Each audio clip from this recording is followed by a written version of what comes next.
oramos en la mañana, acostumbrado a nuestra iglesia. Como decía el hermano Sergio, es la primera vez que vengo a predicar, pero he tenido el privilegio de estar en la examinación tanto de Sergio como de Isaías. Sé que, hombres de Dios, es un privilegio y una responsabilidad estar acá también en este púlpito, sabiendo que es un púlpito donde se predica la palabra de Dios. Así que lamentablemente no pudo venir mi esposa, tampoco pudo ir a nuestra iglesia, se nos enfermó. Anoche ya estaba un poquito mal y hoy amaneció engripada. Gracias, hermano.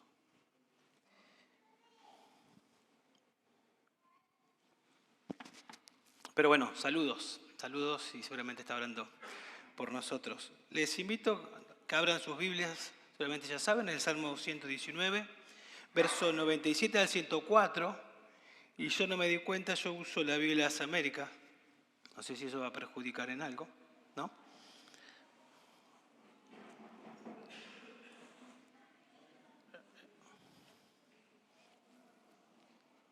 Vamos a leer y luego oramos.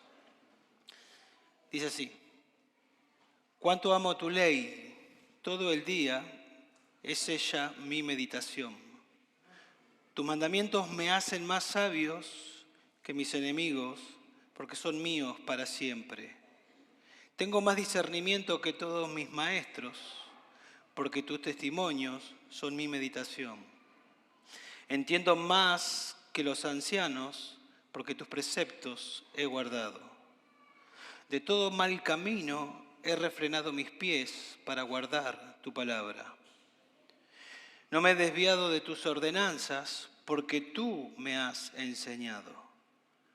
Cuán dulce son a mi paladar tus palabras, más que la miel a mi boca. De tus preceptos recibo entendimiento, por tanto aborrezco todo camino de mentira.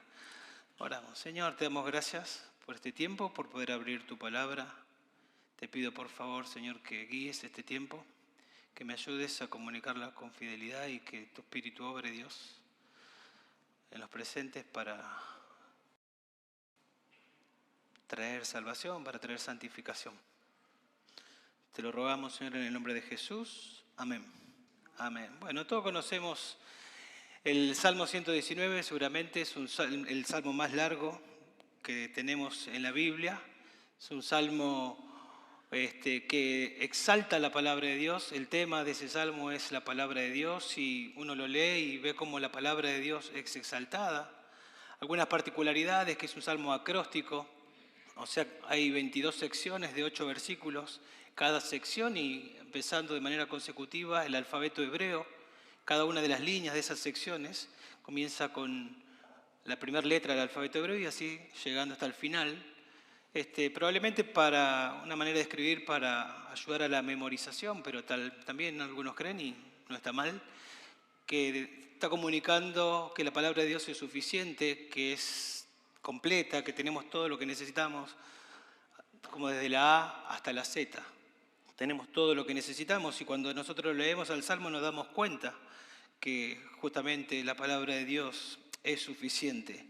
Y básicamente lo que nos dice el Salmo 119 es lo que Dios hace en el creyente por medio de su palabra. Y resumiéndolo así en una palabra, lo que Dios hace con su palabra es santificarnos, hablando del creyente. Lo que Jesús oró ahí antes de ir a la cruz: santifícalos en tu verdad. Y luego dijo: tu palabra es verdad. Eso es lo que la palabra de Dios hace. Sabemos que Dios usa su palabra para salvar, pero una vez que nos salva, sigue usando su palabra para santificar. Acá es un creyente y en esta sección que nosotros leemos, vemos, obviamente, es el mismo que desde el versículo 1, es un creyente, es alguien que ha sido salvado. Y lo que observamos son evidencias o características en la vida de este joven. Decimos que es un joven por lo que dice allá en el versículo 9, que seguramente lo tiene memorizado, con qué guardará el joven su camino, ¿no? Y acá mismo después habla que él ha entendido más que los ancianos implicando que es un joven. Así que por ahí voy a estar diciendo este joven o el salmista, justamente por eso. Bueno, lo que nos vemos en esta sección es que él no declara, no pide nada como en otros lugares, pero sí da declaraciones justamente de lo que Dios hace en él, lo que hace, lo que ha hecho en él por medio de su palabra. Y a medida que nosotros vamos viendo, seguramente podemos examinar nuestra vida si esto que Dios hace por medio de su palabra en este joven salmista lo está haciendo en nuestras vidas. Podemos resumir lo que vamos a hablar de esta manera. Cuando crecemos en nuestro compromiso con las Escrituras, la santificación se hace más notable. Cuando crecemos en nuestro compromiso, yo digo cuando crecemos porque asumimos que si somos creyentes estamos creciendo en el compromiso con la palabra de Dios. Con las Escrituras la santificación se hace más notable, y yo pongo ahí más notable porque también asumimos que si somos creyentes está ocurriendo la santificación. Pero en la medida que nos comprometemos nosotros en la palabra de Dios, va a ser más notable, más notorio ese crecimiento en ese hermano que se compromete de una manera más fuerte, digamos. Seguramente si examinas tu vida hay momentos en los que has estado menos comprometido, y espero que así sea, progresivamente más comprometido cada vez. A veces puede ser, ¿no? Momentos en que miramos para atrás y estuvimos más comprometidos y hubo más cambio en nuestra vida y hoy decimos cómo me gustaría estar como en aquel tiempo. Pero el punto es que de una u otra manera, si somos creyentes, estamos en mayor o en menor porcentaje comprometidos con la palabra de Dios. Y Dios está usando su palabra para santificarnos. Pero en la medida que nos comprometemos, eso será más notable. Como aprendimos ayer en una de las predicaciones con los pastores, no es el único instrumento, la palabra de Dios, que Él usa para santificarnos, pero es el instrumento principal. Dios usa la iglesia, usa a los hermanos, pero todo está subordinado a la palabra de Dios, usa las pruebas. Si hay una iglesia, pero en esa iglesia no se predica la palabra, bueno, obviamente no va a haber santificación. Dios usa hermanos, pero si los hermanos no usan la palabra de Dios, no puede haber santificación. Dios usa las pruebas, pero si no respondemos bíblicamente a las pruebas, no va a haber santificación. Entonces, no es el único instrumento, pero es el principal.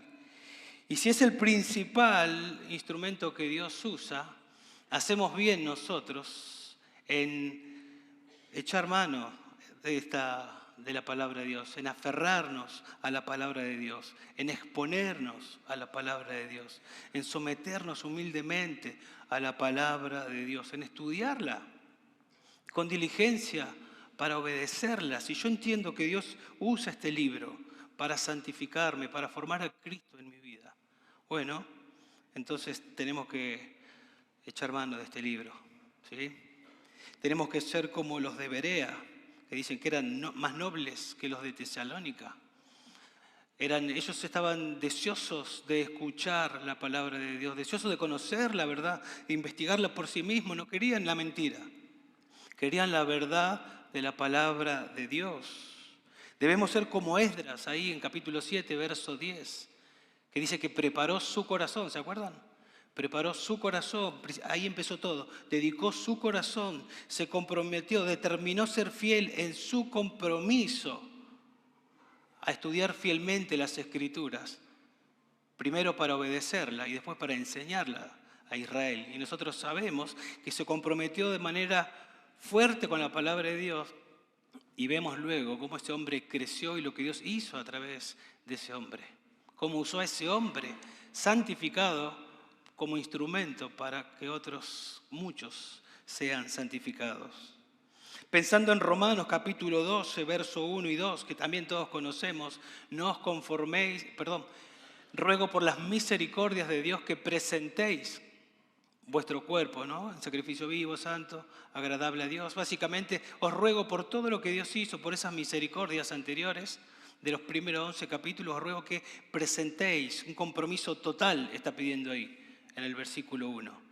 Y luego el versículo 2 nos ayuda a ver de qué manera lo hacemos, y es inseparable de la palabra de Dios. Porque el versículo dice y, mostrando que sigue el hilo con el versículo 1, y no os conforméis a este mundo, sino transformaos por medio de la renovación de vuestro entendimiento. O sea, no puede haber una presentación a Dios, una entrega total a Dios, aparte de la palabra de Dios. Parte de entregarnos a Dios es permitir que la palabra de Dios nos transforme. Bueno, habiendo dicho esto a modo de introducción, vamos a mirar en estos versículos 5 evidencias de santificación que Dios produce con su palabra. ¿Sí? 5 evidencias de santificación que Dios produce con su palabra. En primer lugar, mirando ahí en el versículo 97, podemos decir que la palabra de Dios produce amor creciente por la Biblia. La palabra de Dios produce amor creciente por la Biblia. ¿Cuánto amo tu ley?, dice la primera línea. Primero que nada, ya lo dijimos, pero vamos a volver a decirlo, este joven es un creyente. Es un creyente, y sí, obvio, ya nos dimos cuenta, decimos, pero podemos preguntar, ¿cómo sabemos? Por lo que dice ahí y por lo que dice a continuación.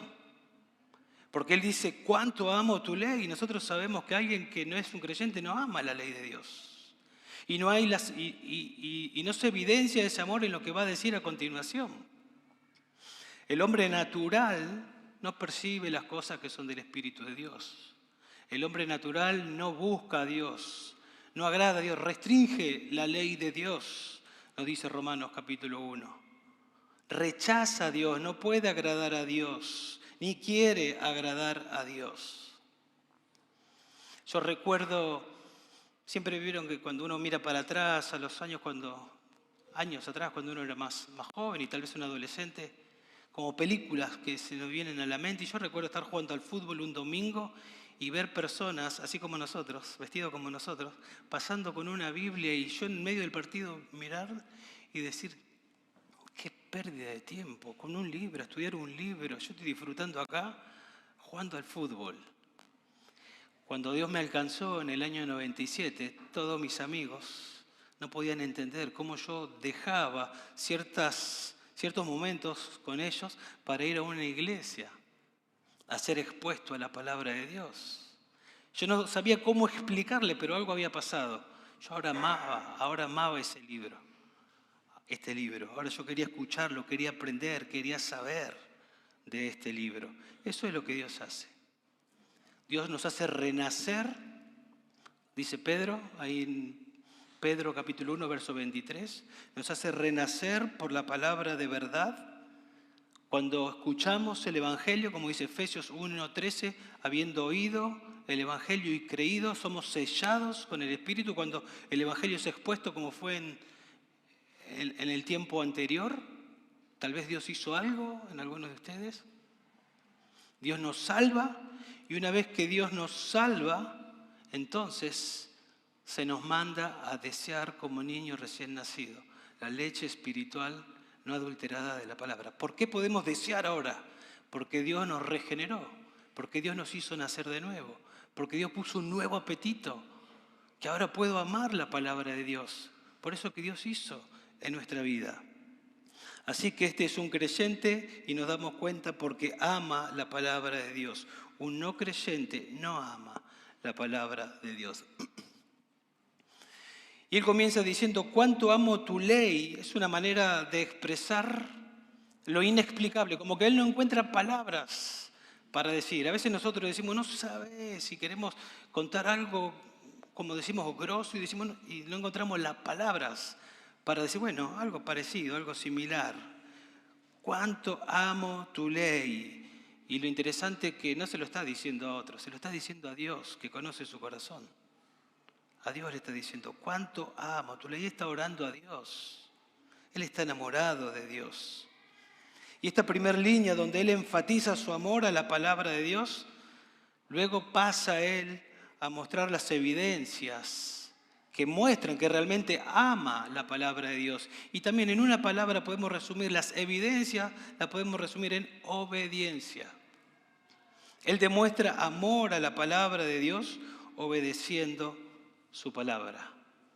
Bueno, Jesús dijo, si me amáis, guardaréis mis mandamientos. O sea, si me amáis, la evidencia es que vas a guardar mis mandamientos.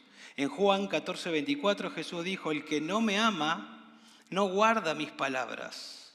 Y la palabra que oís no es mía, sino del Padre que me envió. Entonces, si yo digo, amo a Dios, pero no obedezco a su palabra, hay algo que no está bien. Si me amáis, guardaréis mis mandamientos. Entonces podemos decir que una vida caracterizada por la obediencia a la palabra de Dios es un indicador de dos cosas. Una vida caracterizada por obediencia a la palabra de Dios es un indicador de dos cosas inseparables. Es un creyente y ama a Dios y a la Biblia.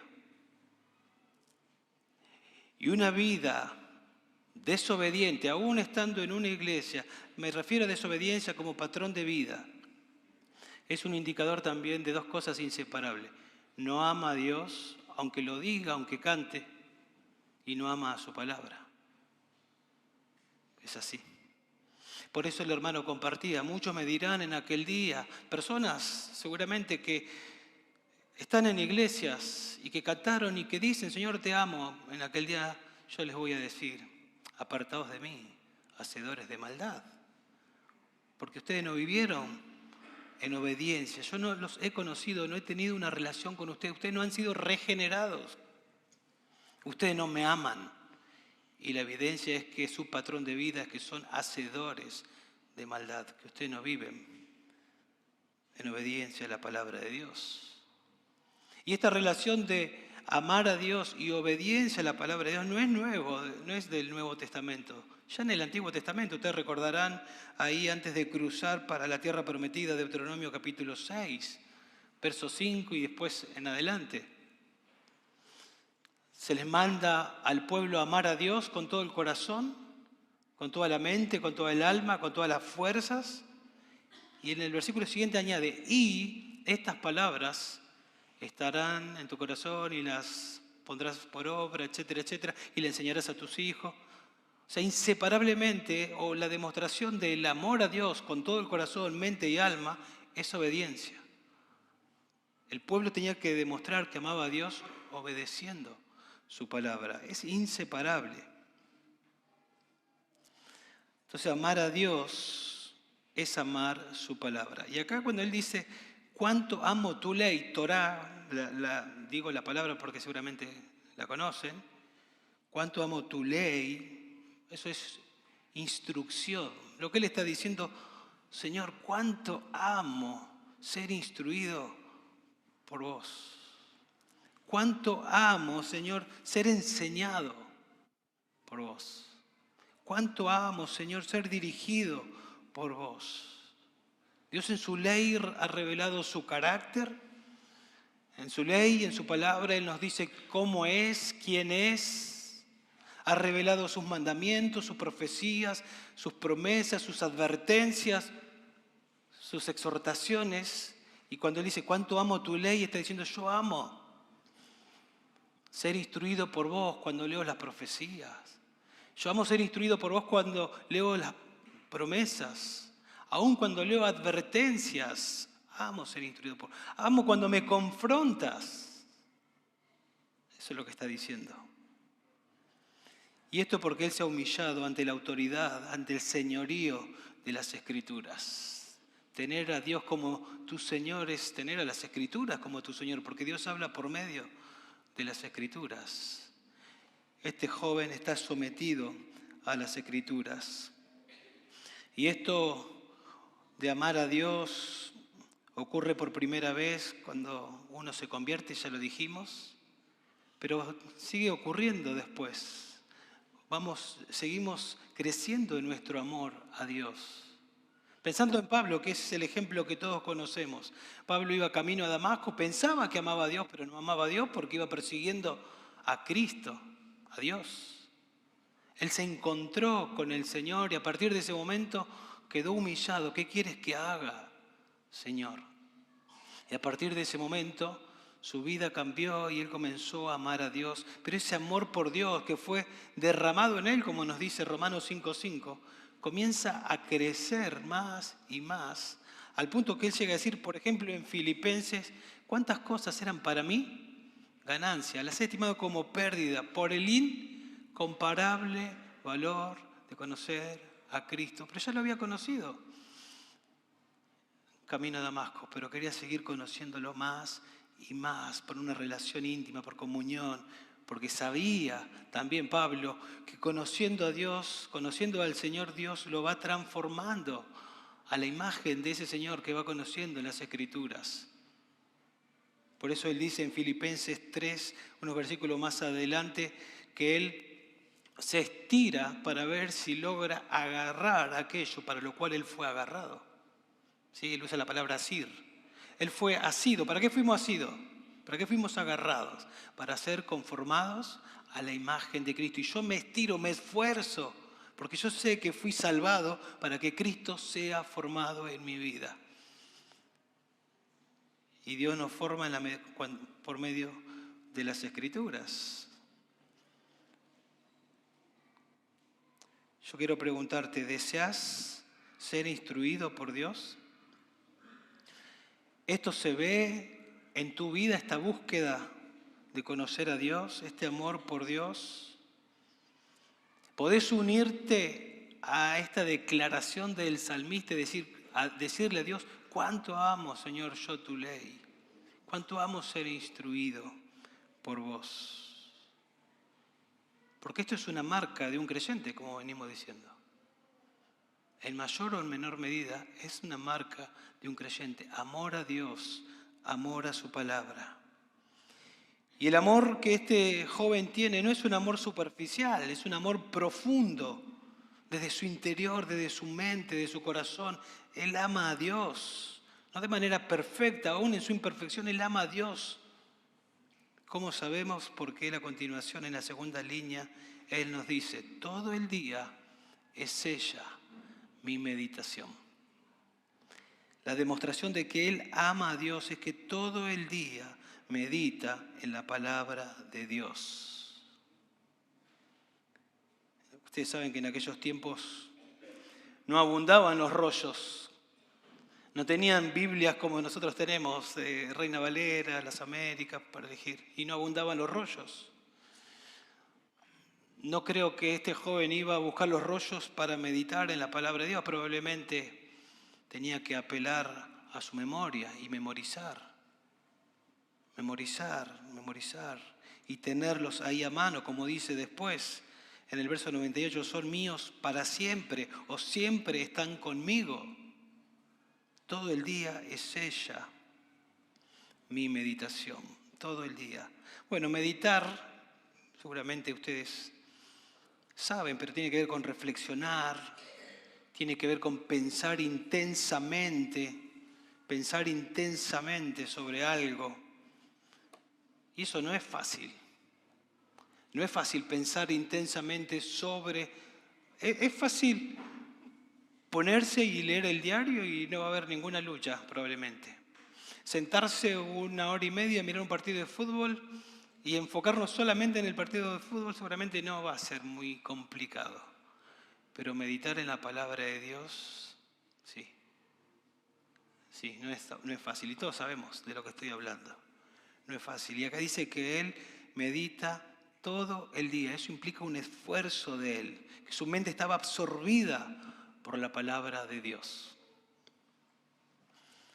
Si usted se prepara un té y usted pone agua caliente en el saquito y a los 5 segundos usted saca el saquito, probablemente tome agua con un poquito de color y con casi nada sabor a té, ¿verdad? Pero si usted pone el saquito y lo deja y echa el agua y lo deja mucho tiempo, usted va a tomar un té negro con sabor a té. Cuando nosotros nos ponemos a meditar en la palabra de Dios y nos esforzamos intensamente para meditar en la palabra de Dios y pasar tiempo meditando a lo largo del día en eso que aprendimos en las Escrituras, en esa idea, en ese principio, en esa frase que Dios me habló, la incorporo a mi mente y pienso y hablo y me respondo y oro a Dios y lo entiendo y veo de qué manera lo puedo aplicar, probablemente va a ser diferente a hacer un devocional, irme y no pensar más en el día en lo que leí.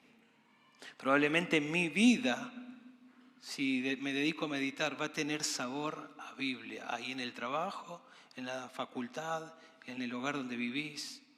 Vas a saber a Biblia por meditar en la palabra de Dios, porque es lo que Dios usa para transformar, para renovar nuestra mente y producir transformación. Pero como decía, no es fácil. No es fácil, primero que nada, por nuestra propia concupiscencia, no es fácil. Y no es fácil tampoco porque nuestra mente es el objetivo del enemigo. Por eso allá en Efesios capítulo 6, verso 16, se nos habla del escudo de la fe para apagar los dardos del maligno. El maligno va a apuntar a nuestra mente para tratar de destruir nuestra confianza en la palabra de Dios, para tratar de desenfocarnos de la palabra de Dios, desorientarnos, para que no seamos instruidos por la palabra de Dios, para que nos colme la ansiedad.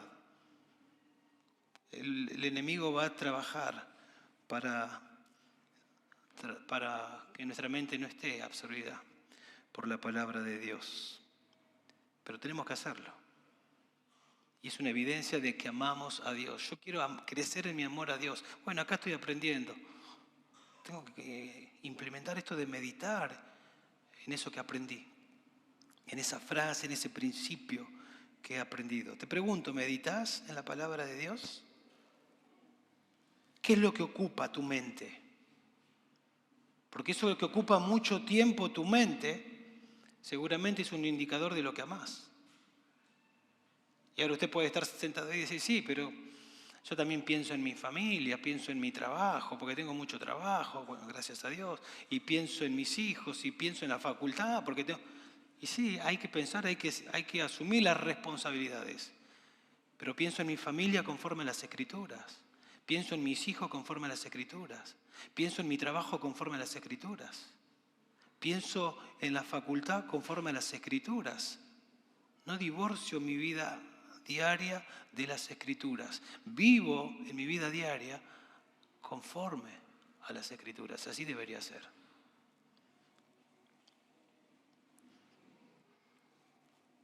Bueno, hasta ahí podemos ver el versículo 97 y pasar a los versículos 98 hasta el versículo 100 y ver la segunda evidencia de santificación que Dios produce por medio de su palabra, y es que la palabra de Dios produce crecimiento, podemos decir, en sabiduría bíblica o aumento de sabiduría bíblica. ¿Te gustaría ser sabio? Bueno, Dios usa su palabra para aumentar nuestra sabiduría bíblica.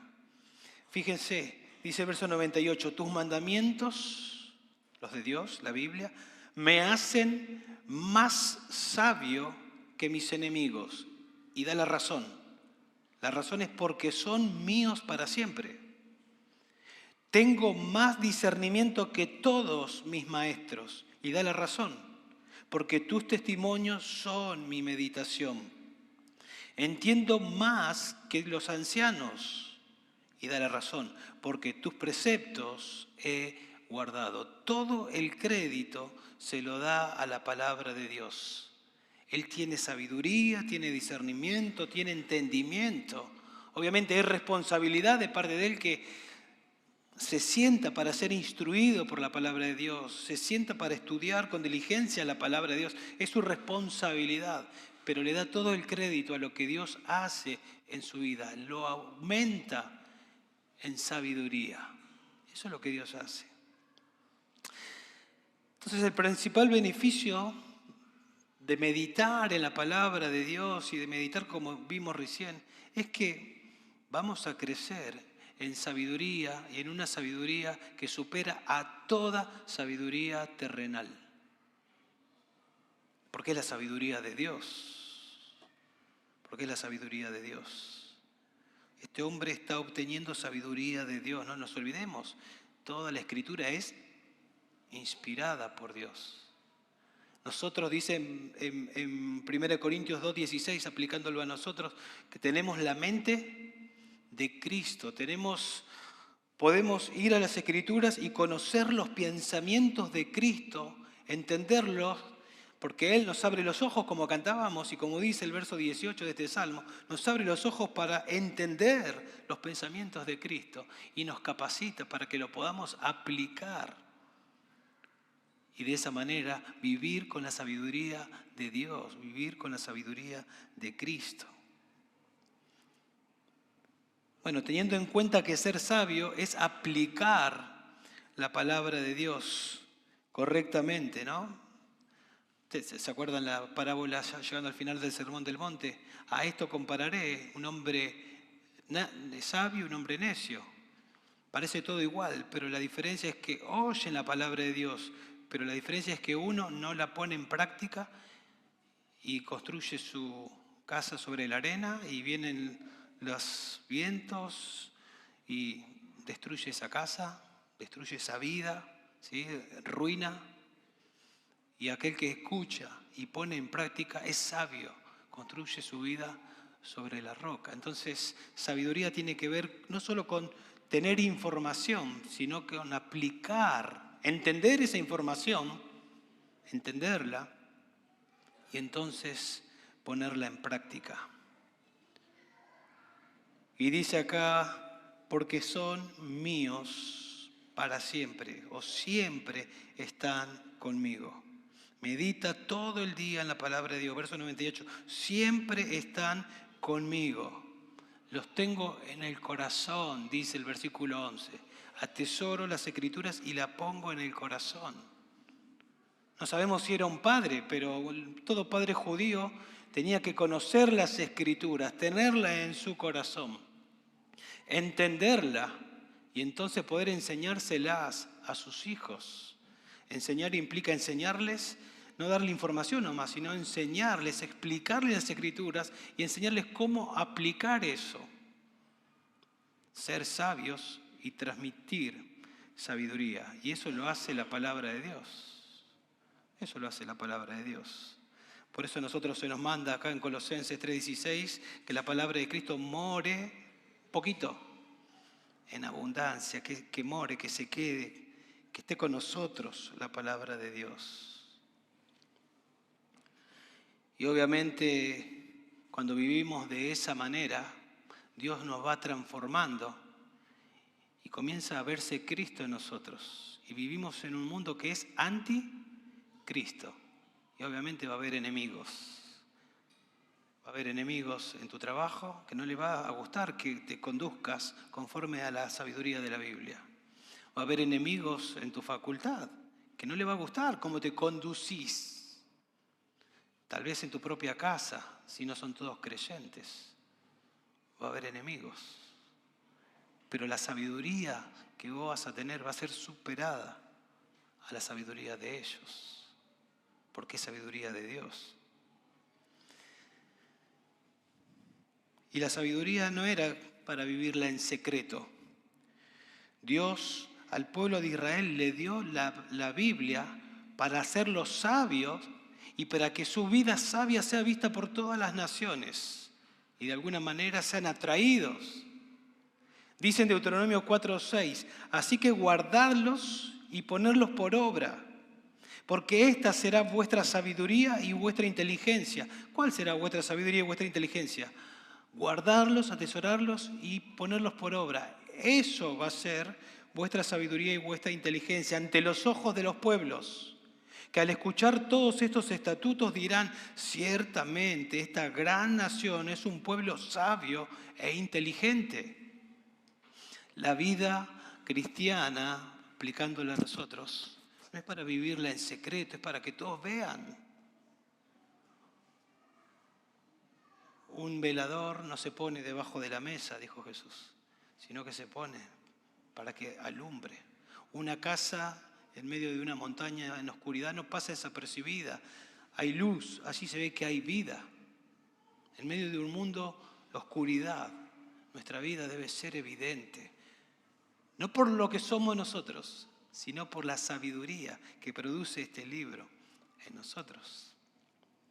Se nos manda a vivir en medio de un mundo, según Filipenses capítulo 2, 15 al 16, en un mundo torcido y perverso, pero en ese mundo torcido y perverso debemos brillar, dice, como luminares en el mundo, asidos de la palabra de Dios, agarrados, aferrados a la palabra de Dios, brillar en este mundo torcido y perverso. Nuestros matrimonios deben ser diferentes a los del mundo. La crianza de nuestros hijos debe ser diferente a cómo cría el mundo.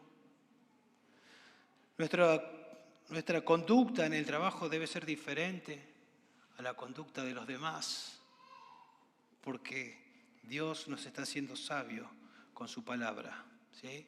Nosotros somos, por medio de su palabra, lo que sabemos cómo funciona la vida. Nosotros sabemos cómo se inició el mundo, quién inició el mundo. Nosotros sabemos por qué pasa lo que pasa. Nosotros sabemos dónde está el gran problema.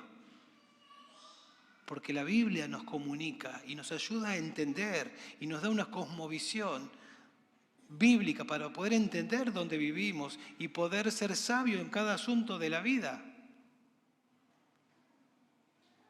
Ninguna respuesta extra bíblica es lógica, ninguna respuesta antibíblica o extra bíblica es razonable. Hoy nos dicen no hay verdad absoluta y comienzan a dar los argumentos y enseguida nosotros, por no quedar mal, pero por dentro decimos qué necedad. ¿Pero por qué decimos qué necedad? Porque nosotros somos sabios por la sabiduría que Dios nos da y podemos dar argumentos bíblicos firmes porque vienen de la palabra de Dios y así con cada asunto. Es la palabra de Dios, es la palabra de Dios la que nos hace sabios.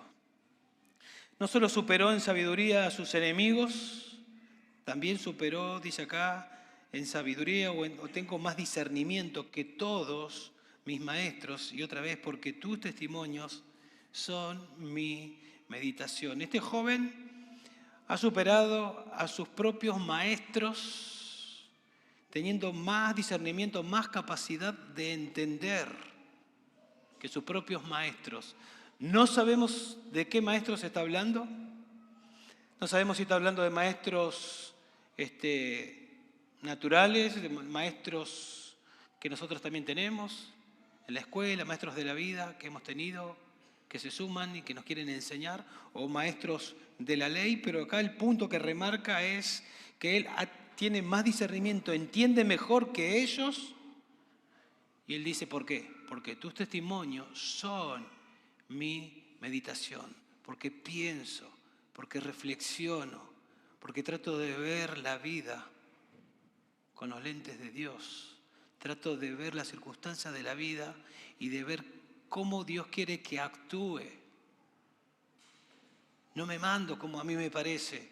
No trato de hacer, y bueno, hacemos esto y aquello sin pensar en las Escrituras. En todos los asuntos estoy pensando en qué dice la Biblia, qué principio bíblico, qué me enseña Dios acerca de este asunto. Y entonces adquiero sabiduría y aplico.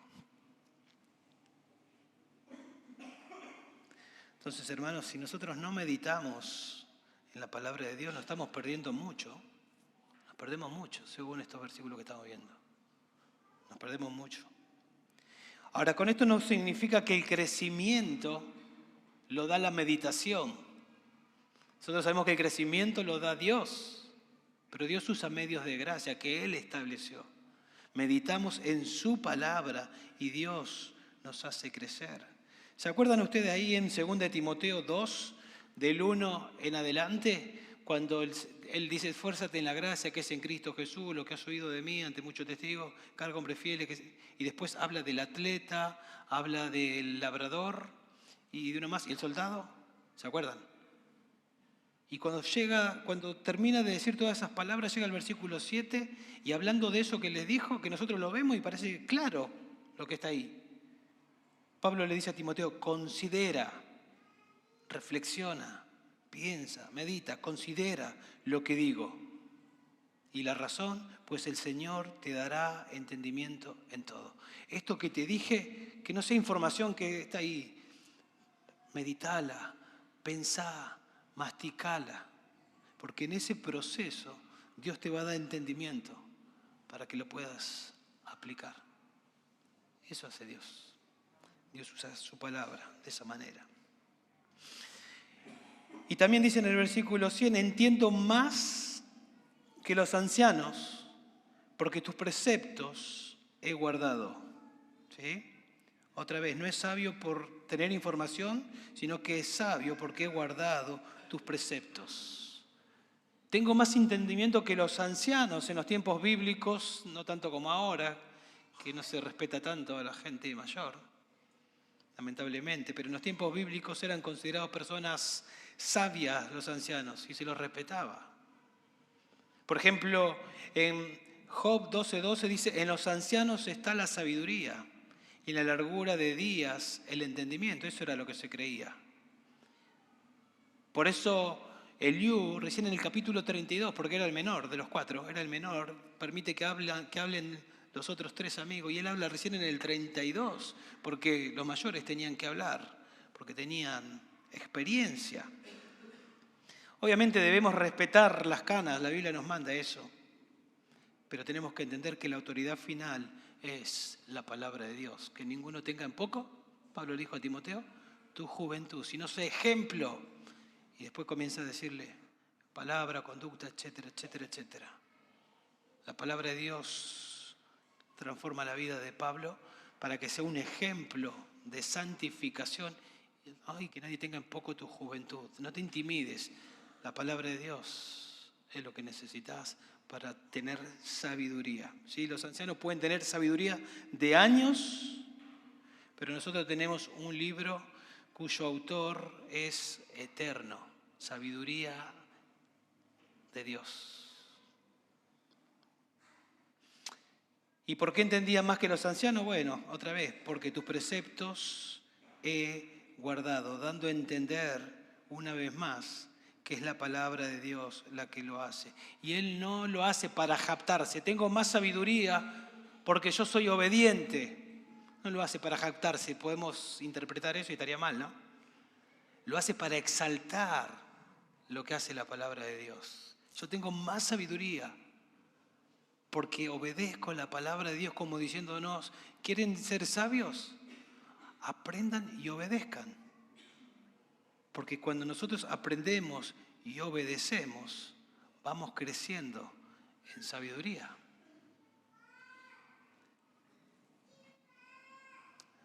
A veces oímos de personas y decimos, wow, qué hombre sabio, hablando de creyente. A mí me gusta mucho en las conferencias o a veces en las que están en internet, de las conferencias sanas, me gusta mucho el tiempo y pregunta y respuesta, cuando hacen preguntas, y me gustan cuando los pastores que están ahí abren la Biblia enseguida y empiezan a contestar y digo, wow, qué lindo, qué sabiduría. ¿No? El texto explicado y aplicado a esa circunstancia y trae una luz tremenda y wow, qué lindo. Bueno, eso no ocurrió de un día para el otro. Esa sabiduría que tienen esos pastores es porque aman la palabra de Dios, se someten a la palabra de Dios, estudian la palabra de Dios, obedecen la palabra de Dios y van creciendo. El principio que tenemos ahí en Marcos 4, 24 y 25, según Dios mide cómo recibís lo que haces con la palabra de Dios y entonces Dios te da más. Si obedeces, si recibís y obedeces, entonces Dios te permite ver más verdades bíblicas. Si nosotros somos expuestos a la palabra y no hacemos nada, no obedecemos, Dios no nos va a dar más. Una vez, siempre me llamaba la atención y siempre lo cuento, hace años, yo era nuevito en el pastorado y me sentaba en una mesa con pastores con varios pastores y me llamaba la atención un pastor chiquito, su testimonio, que se había convertido y que no habían pasado 7 años, 8 años y ya era pastor y yo decía, wow, y yo lo veía y me llamaba mucho la atención. Y después yo escuché su testimonio y empecé a atar cabo, ¿no? Fue examinado, una buena iglesia, ¿sí? De eso estamos hablando. Él se convirtió y él en el testimonio cuenta que la persona que lo discipulaba, que era un pastor, le dijo, decime lo que la Biblia dice en cuanto a mi vida y yo obedezco. Bueno, estás en concubinato, fue lo primero que le dijo. ¿Qué tengo que hacer? Automáticamente él se separó, se fue a vivir a otro lugar, sacó turno para casarse y hasta que no se casaron no volvió a estar con su esposa. Y imagínense, así con cada cosa, habla que tu siervo obedece. Y ese hombre fue notable. Me impactaba a mí cómo había crecido en poco tiempo, la sabiduría que tenía. Eso es lo que hace Dios. Cuando somos obedientes, Dios nos va dando crecimiento y nos va dando más entendimiento, más verdades. Veamos la tercera verdad, o la tercera evidencia de santificación. La palabra de Dios produce un efecto restrictivo, podemos decir, versos 101 al 102. De todo mal camino he refrenado mis pies para guardar tu palabra. No me he desviado de tus ordenanzas, porque tú me has enseñado. Nosotros podemos llegar hasta acá y decir, wow, este hombre está creciendo, creciendo, creciendo, parece que es fácil para él. Ama la ley, medita la ley, está creciendo. Pero este hombre tiene tentaciones también. Este hombre es igual que nosotros. Este hombre también, no por amar la palabra de Dios, está ajeno a la tentación. Aún los más sabios y crecidos espiritualmente son tentados. Pero todos los creyentes sabemos que nunca vamos a ser tentados más de lo que podamos resistir, sino que siempre Dios nos va a dar, juntamente con la tentación o la prueba, la salida, la gracia, el poder para que podamos resistir. Pablo encajaría perfectamente en este salmo, ¿no? Si nosotros decimos, Pablo escribió esto, ¿cuánto amo tu ley? Nosotros diríamos, sí, encaja bien Pablo ahí. En Romanos 7, Pablo nos dice, lo que ustedes saben, que él lucha tremendamente en su interior, ¿no? Yo sé que en mí, es decir, en mi carne, no habita nada bueno. Pablo luchaba tremendamente. Jesús, quien fue impecable, obviamente, sin pecado, fue tentado también, ahí en Mateo 4, del 1 al 10. Y el efecto o el poder restrictivo que usó para no ceder fue la palabra de Dios. Escrito está, escrito está, escrito está. Y nosotros sabemos que Jesús fue creciendo en sabiduría, ¿sí? Él fue tentado. Y eso que él sacó de su boca lo tenía en su mente. Y sin dudas, él lo tuvo que memorizar y tener en su mente, en su corazón, para sacarlo en el momento indicado. Es exactamente lo que tenemos que hacer nosotros. Y noten la razón por la que refrenó sus pies. Dice ahí que fue para obedecer a Dios. En mi corazón he guardado tus dichos, dice verso 9, ¿no? 9, 10, 11. En mi corazón he atesorado tus dichos, he guardado la palabra de Dios, he entendido, he meditado y lo tengo atesorado ahí. ¿Con qué propósito? Para no pecar contra ti. Él se preparaba y la palabra de Dios obraba con su efecto restrictivo para no ceder, porque él tenía la palabra en su corazón. Eso es lo que hace la Biblia. Refrenar o contuve, creo que dice Reina Valera. La idea es mantener alejado. Y me llamó la atención que esta misma palabra se usa en Jeremías 32:2 para hablar de que Jeremías lo encerraron a Jeremías. El rey, un rey malvado, lo encerró, lo tuvo entre 4 paredes, lo tuvo limitado. Lo que me hace pensar Cuando habla de que este joven refrena, se pone límites, ¿sí? Por medio de la sabiduría de la palabra de Dios. Dios le da sabiduría para ponerse límites y para no cruzar la línea, para no juguetear con el pecado, para no estar en lugares donde no tiene que estar, en sitios donde no tiene que estar expuesto, porque Él se conoce a sí mismo. Él sabe que puede caer, por eso se pone límites. ¿Y cuál es la motivación? Porque te amo, Señor. Porque te amo. Y si se pone límites es porque Él no confía en sí mismo. Él sabe que puede caer. Se cuida de sí mismo. Él está firme, pero no se cree firme. Él sabe que puede caer. Hermanos, nosotros tenemos enemigos. Nuestra propia carne, el mundo que nos quiere conformar, Satanás, que es el príncipe de este mundo, lo cual nos hace ver que no es fácil la lucha, que es intensa, que es tremenda. Nuestra propia carne está ahí. Pedro le dice en 1 Pedro 2:11, fíjense cómo lo dice Pedro, mostrando que la carne se presenta como un ejército en nuestro interior. Os ruego que os abstengáis de las pasiones carnales que batallan contra el alma. Os ruego que os abstengáis. Yo les ruego que se abstengan, que refrenen, que no cedan. Las pasiones carnales que batallan adentro nuestro, que batallan como un ejército que está ahí, que acampa y ataca contra nosotros, lo que nos hace ver que no es fácil. Pero la palabra de Dios, como estamos diciendo, produce ese efecto restrictivo y nos ayuda y nos empodera para poder refrenar y nos da sabiduría para mantenernos lejos. No de manera perfecta, cuando caemos, confesamos, Él es fiel y justo para perdonarnos y limpiarnos de toda maldad. Probablemente y muy seguro fue lo que hizo José. ¿Se acuerdan cuando José va a ser atrapado o primero la mujer lo seduce y le dice para estar con él íntimamente?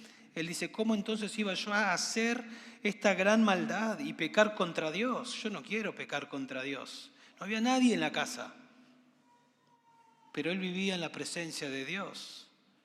Y cuando a él lo agarran y él corre y deja su ropa y corre, imagino desnudo, yo entiendo que él se puso ese principio. Si esta mujer se me viene encima, yo ya sé lo que voy a hacer. No me voy a quedar como se quedó David. Voy a huir, porque no quiero pecar contra Dios. La palabra de Dios nos da sabiduría, hermanos. Nos da sabiduría para saber cuándo tenemos que sacarnos un ojo, cuándo tenemos que cortarnos una mano. ¿No? ¿Entienden de lo que estoy hablando? Es la palabra de Dios la que nos hace sabios. Dice en el versículo 102, no me he desviado de tus ordenanzas, no me he desviado, ¿sí? Porque no cayó en pecado, o no peca, no es su patrón de vida. Y la razón es porque tú me has enseñado. Y uno puede acá pensar en la inspiración, porque tú me has enseñado. Y decir, cuando abro las Escrituras, es Dios enseñándome. Pero creo que lo que está tratando de transmitir, hablando de que es la palabra de Dios que lo ayuda a retener y no ceder al pecado, Él está mostrando que yo no he pecado porque tú me has enseñado, tu palabra es poderosa, tu palabra me ha dado sabiduría y la capacidad para aplicar y el poder para no ceder, porque sin tu palabra es imposible.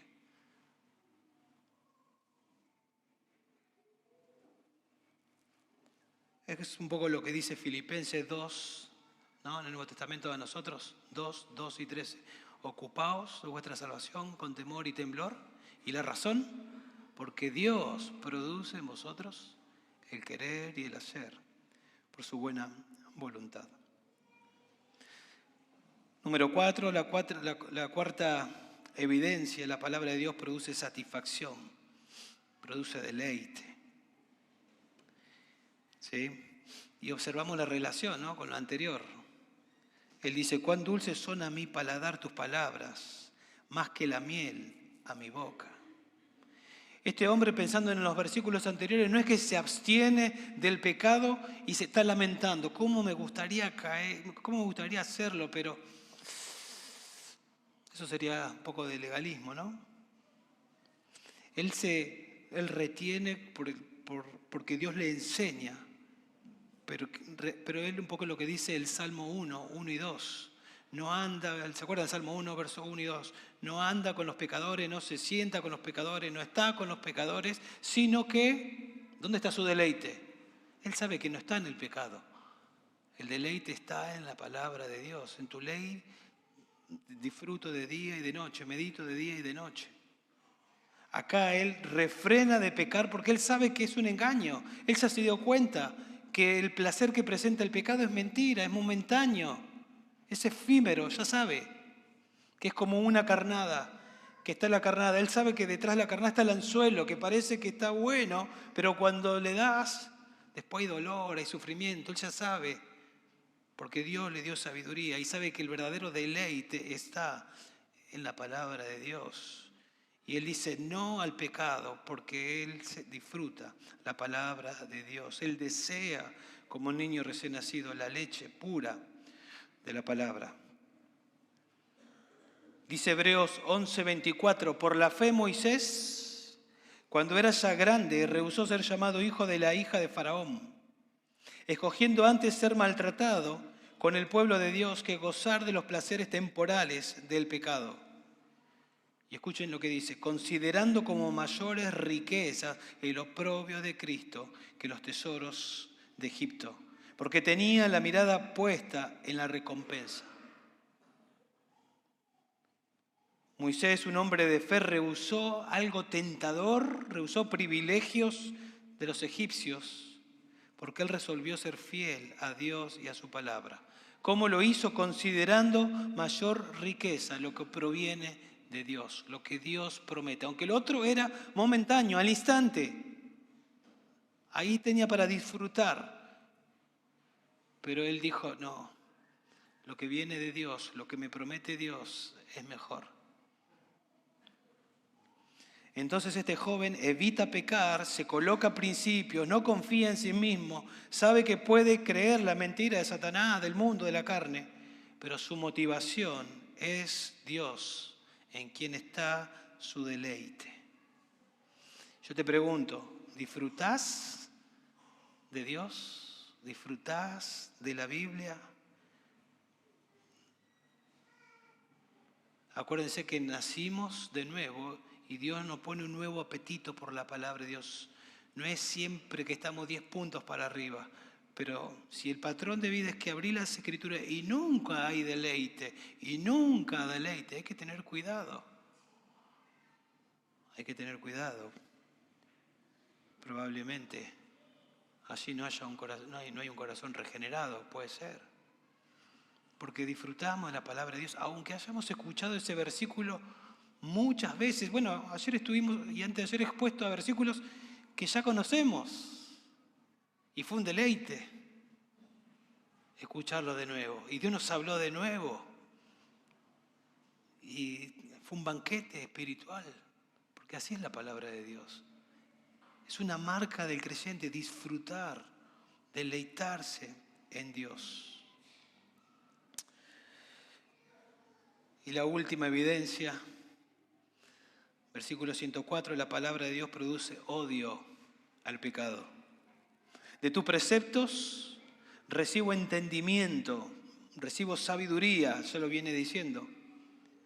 Por tanto, aborrezco todo camino de mentira. Este joven aborrece el pecado, dice acá en el último versículo. Pero comienza como el primer versículo. ¿Cuánto amo tu ley? Tu ley medito todo el día, tu ley me da sabiduría, tu ley me ayuda a evitar el pecado, tu ley me deleito. Y llega a la última línea y dice, odio, aborrezco el pecado. Eso es santificación. Este libro te enseña a amar a Dios Y cuanto más y más amamos a Dios y crecemos en nuestro amor a Dios, evidenciado en obediencia, también crecemos al mismo tiempo en odio al pecado.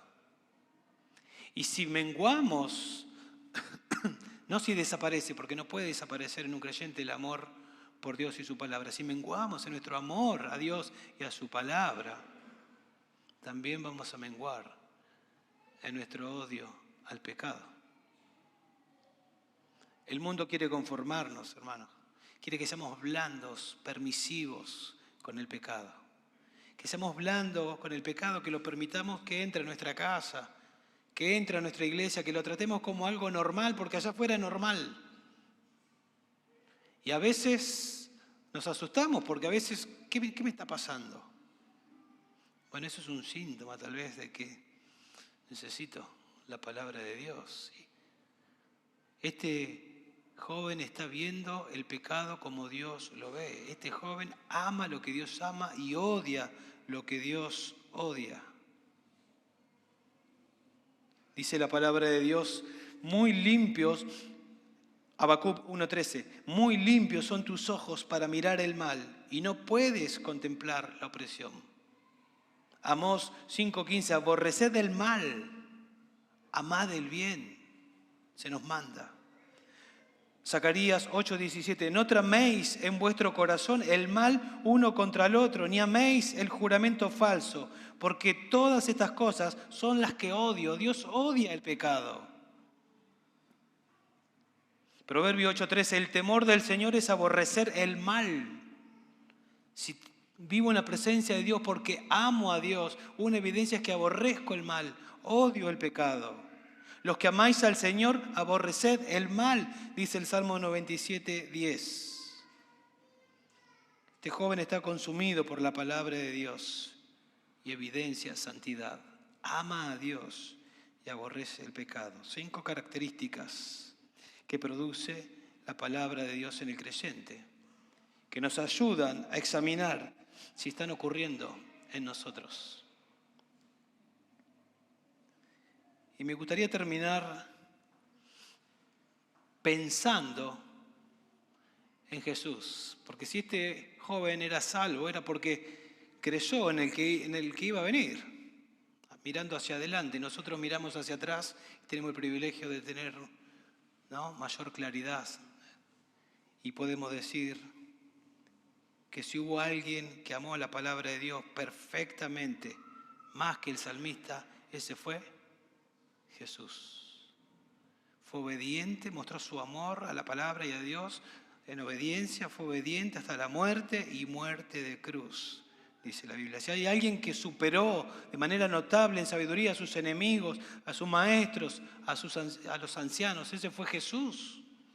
Cuando tenía 12 años quedaban admirados de su sabiduría. Cuando vinieron a él, es lícito pagar impuestos a César, y el Señor los liquidó con su respuesta. Si hay alguien que evitó pecar, ese fue Jesús, tentado en todo, dice la Biblia, pero sin pecado.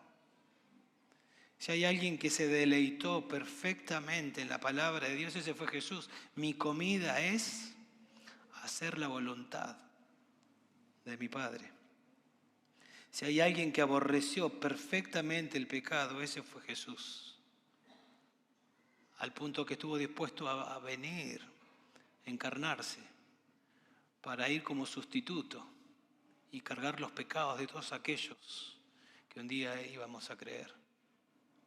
Y recibir el castigo, recibir la ira del Padre sobre él, ser aplastado en esa cruz, hasta recibir la última gota de la ira que usted y yo merecíamos recibir en el infierno, para recién en ese momento decir, consumado es, la cuenta fue totalmente pagada, y entonces entregar el Espíritu. Y no quedó en la tumba, resucitó el tercer día, venciendo al pecado, a Satanás, a la muerte, para que todo aquel que se arrepiente de su pecado y cree creyendo en que Jesús murió como su sustituto, como su único, suficiente Señor y Salvador. Entonces esa justicia que Él consiguió se le aplica a aquel que se arrepiente y cree. Un trueque. Mi pecado a Jesús, Él los pagó. La justicia que Él consiguió se me aplica cuando me arrepiento y creo. Y cuando me arrepiento y creo, hombres y mujeres que aman el pecado y aborrecen a Dios, pueden pasar a amar a Dios y aborrecer al pecado por la regeneración que produce cuando uno se arrepiente y cree en Cristo para salvación. Tal vez estuviste escuchando el mensaje y decís, a mí no me pasa todo lo que dice ese salmo, y tal vez estás diciendo, me voy a esforzar para que comience a pasar, y tal vez lo que necesitas es regeneración, tal vez lo que necesitas es salvación, tal vez necesitas arrepentirte de tu pecado y creer en Jesús, que Él te salve, y a partir de este momento comenzar a amar a Dios y a su palabra, y comenzar a crecer en sabiduría, y comenzar a vencer el pecado por el poder de Dios y su palabra obrando en vos. Espero que así sea.